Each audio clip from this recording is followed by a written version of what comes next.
Welcome to a special bonus episode of 10 with Ken. I'm Ken Steele. In September, we went on location to the 2017 Ontario Universities Fair to speak with presidents and senior administrators about innovation in higher education. We're at the Nipissing University booth today, speaking with Mike DeGagne, President and Vice Chancellor. Thank you for taking some time to talk to us today. A pleasure, Ken. Happy to do it. What are the innovations at Nipissing that make you justifiably proud and that could serve as an example to other institutions in Canada or around the world of ways to innovate in higher education? We have been innovative in terms of reaching out to people in ways that suit their time, their focus. For example, for years and years, we've had the Aboriginal Teachers Certification Program that we run in the summer in a format that's appropriate for Aboriginal people, for teachers or potential teachers, for families. I think in a lot of ways, the innovation is around access and outreach. The idea that we find out where people are, find out what it is that they want to learn and how they want to learn it, and then work to provide it in that format. Was Nipissing one of the first providers of a concurrent education degree way back when as well? I think we were one of the early adopters in that. I think that was a tremendous benefit to our students, the idea that they could learn as they went along. As people enter into their undergraduate degree, they want some comfort that they can go right into teaching using their undergraduate experience as a teachable. So we've kept that concept alive. What are some examples of experiential learning at Nipissing? It's almost an unfair question to ask Nipissing because we're so applied. Our largest programs are teaching, nursing, and probably social work coming on very quickly. All of those require the practical application of those skills, right? For example, we have a very innovative second degree nursing program in downtown Toronto where the nurses are embedded in the University Health Network and learn both at the bedside and in the classroom. That applied knowledge is very important to us and in fact probably constitutes an experience that the majority of our students enjoy when they're there. We've been doing that in a major way now, but I think there's just going to be more of it in the future.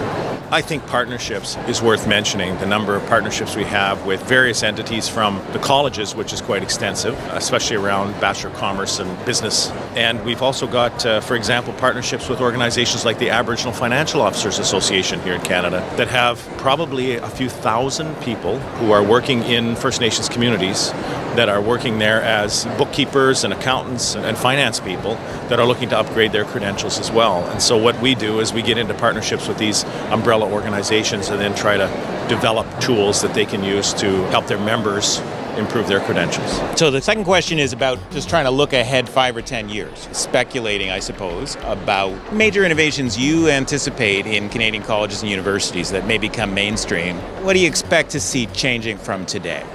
As you know, Nipissing University is a leader in Aboriginal education, and we've got quite a sizable chunk of our campus that's devoted to that and to Aboriginal students. But I often go to Aboriginal communities and say it's great that you're sending your students to us, and for some students that's a really important environment in which they have to learn, with other Aboriginal students. But why aren't Aboriginal communities demanding more of the university sector to say, we want your education to come to us, we're tired of coming to you? Especially remote Aboriginal communities have for years for decades had to send their kids out even for high school. I think we need to work with the First Nations communities, and I expect to see this more in 2027, on the idea that education should be something that's integral to their own communities, not something that you have to go somewhere else to take advantage of. As you go north, and especially as you go into smaller communities, sometimes they can't offer university level courses. Sometimes it's all they can do to offer a basic curriculum. And so what a lot of the Indigenous students are now finding is that when they say, geez, no one's ever told me that university is an option for me, how can I take advantage of that when I haven't even been exposed to any university level courses at the high school level? And the answer often is, well, here's a textbook, follow along, and when you're done, we'll give you a test. I don't know if that's this kind of service that we need, and it may fall more to the universities to say, I understand in my admissions process that you have not been exposed to those types of courses. We'll take on that transition from your experience to the university experience. I think we've got to step up and do that a lot more. So the good thing about a collection of northern institutions is that we know each other. We compete to an extent, but not perhaps in the same way as they do in Southern Ontario, so that we have an opportunity to be real partners, to share programming, and to create excellence. Do you think 10 years from now we will have seen much change in the way universities grant credentials? I think so. I mean, we have had a lot of success in Aboriginal programming with that. For those students who don't have a lot of time to commit or have other obligations in their home communities that come down for something that's fairly compact in terms of the learning time, I think that sort of micro-credentialing is going to be something that, especially for northern universities, will have to be something we look at very hard. So we have to adjust to the timelines and the opportunities that our communities have. 10 years from now, what do you think that indigenization of the curriculum might look like at post-secondary for students of any kind in Canada? The biggest job we have socially beyond the university sector, but certainly we have our role to play in it, is to try to get people to understand why the Indigenous issues are important to all Canadians. These are issues that are certainly top of mind for the current government, but have been top of mind for other governments. If you look back 3 or 4 decades and say, I wonder if Aboriginal people are better off today than they were 3 or 4 decades ago, you'd be hard-pressed to say yes in every case, right? I mean, it's important to all of us. It affects our economies, it affects our development, it affects how we use resources in the north that are so important to Canada. There is an enormous curiosity about Indigenous issues. I mean, some colleagues and I put out a little book a couple years ago to talk about Indigenous reconciliation. Just a publication of a collection of stories. We had 50,000 requests for that publication. I think right now the curriculum often tends to be Indigenous people went to residential schools, a couple paragraphs on what happened there, and then you move on. I think it'll be a much more nuanced discussion about Indigenous conditions and the economics, the politics, the social conditions, why these things happen.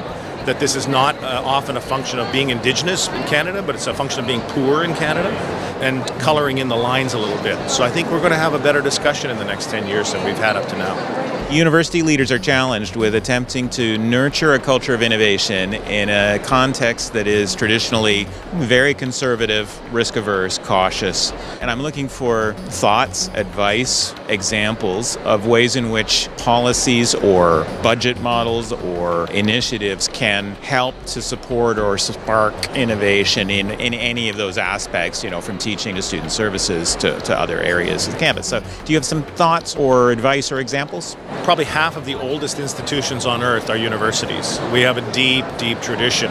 One of the things that you hear most commonly in universities is, well, that's how we do it here. That's how we've always done it here, right?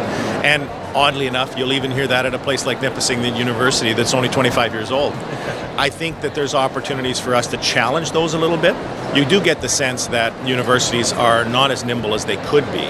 I don't think you'll ever find universities that'll be able to say, a degree in marijuana grow-ops? Oh, sure, we can do that next year. No, there's never going to be that kind of nimbleness. And I think probably for good reason. The curriculum at universities is well thought out. It's developed over long periods of time and blends both the most contemporary research with, what we know about its history. These things don't happen overnight, but I think universities will have to be a little more nimble than they are now in order to produce some of the things that these students that we're seeing here today are looking for.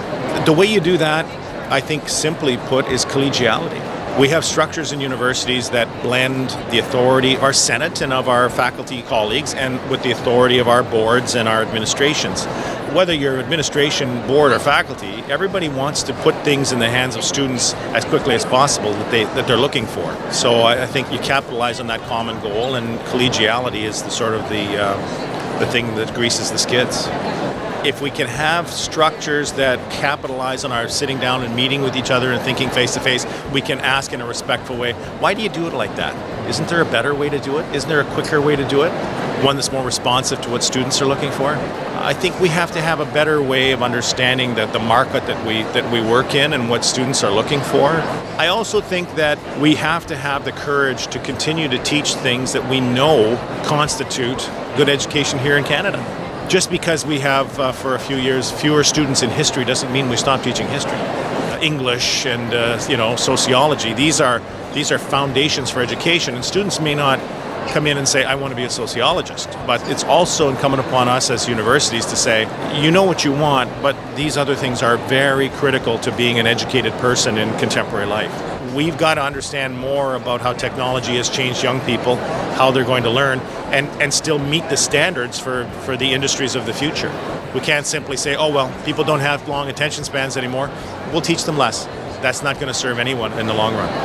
Thank you. That gives us lots to work with, and I know I'm keeping you from talking to students and parents today who want to learn more about Nipissing. So thank you for your time, and I'll let you go. Thanks, a pleasure. Mike. Thank you. All right. Let's just hit what? 10 with Ken is a production of Eduvation Inc., copyright 2017. I'm available for conference keynotes, campus PD events, board retreats, and committee workshops, in person or now virtually too. For more information, please visit www.eduvation.guru or 10withken.com.